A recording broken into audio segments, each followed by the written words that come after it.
It's always Christmas when a little child is born. The angels sing their song in somebody's sky, and heaven fills the atmosphere of somebody's home with its Gloria in Excelsis, and the message of peace on earth and goodwill among men. As Bret Harte tells a story, it happened in Roaring Camp during the gold rush days in old California. Peace and goodwill were almost unknown at Roaring Camp until that little baby was born. Even among the mining camps of the lawless West, Roaring Camp was known to be among the worst. When men differed in opinion over their cards, they settled the dispute by shooting each other. To die a natural death at Roaring Camp was almost unknown. There was just one woman there, poor old Sal. She was everybody's woman. During the birth of her baby that night, poor Sal died. And thus the baby belonged to the camp, and the camp decided to do its duty by the baby. The baby was lying in the rags in a box, but the men felt that the box wouldn't do. So a man was sent 80 miles on a mule train to get a rosewood cradle, the best that money could buy. The cradle was brought, but the rags seemed out of place, and the messenger had to return all the way to Sacramento for lace, regardless of the cost. But when the little baby lying amidst the lace in the rosewood cradle took his place in the middle of the room, the men noticed a thing they'd never noticed before. The floor was absolutely filthy. And when they'd scrubbed the floor and made it clean, they made a new discovery. They saw that in order to match the floor and the rosewood cradle and the lacework and the baby, the walls would have to be cleaned and the ceilings whitewashed and the windows draped with curtains. There also had to be long periods of quiet to allow the baby to sleep. And so the quality that had given Roaring Camp its name left it. One day, the men took the cradle out to the mines, but the mining area was a dusty and dreary place.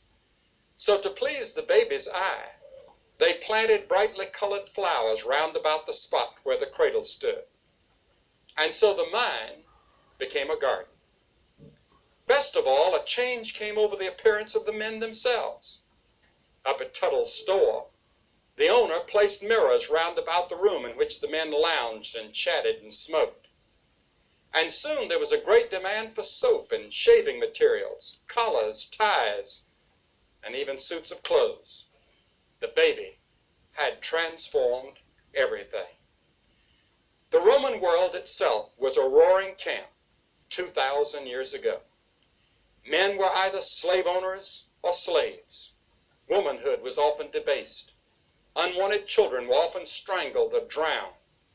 And outside of Judaism, there was little to prevent it, and few seemed to care. Then a little child was born in Bethlehem. In the presence of that little child, men saw, as they had never seen before, that the world needed changing. The cry of the slave could not harmonize with the song of the angels, so slavery had to eventually go. The degradation of womanhood was put to shame by the Virgin Mother. A halo felt upon the brows of motherhood, and ever since that little baby was born, childhood has been treated as a more sacred thing. As the little child of Bethlehem asserts his authority over the hearts of men, the things that still disfigure our civilization could vanish one by one. The bitterness of our international strife, the vice of moral decadence, the horrors of crime, the social injustices, all of these must someday yield to his authority. As the cradle is exchanged for a cross, so someday it will have a crown. And the Bible says that every knee will bow to his authority. And certainly, as the babe of Bethlehem is the Son of God, the transformation of the world, like Roaring Camp, will be carried to completion someday. And the same is true of you as an individual. The Christ child must be born afresh in your heart. Your heart must become his inn, and angels can sing again at this Christmas season of peace and goodwill, as they sang in the fields of Bethlehem so long ago.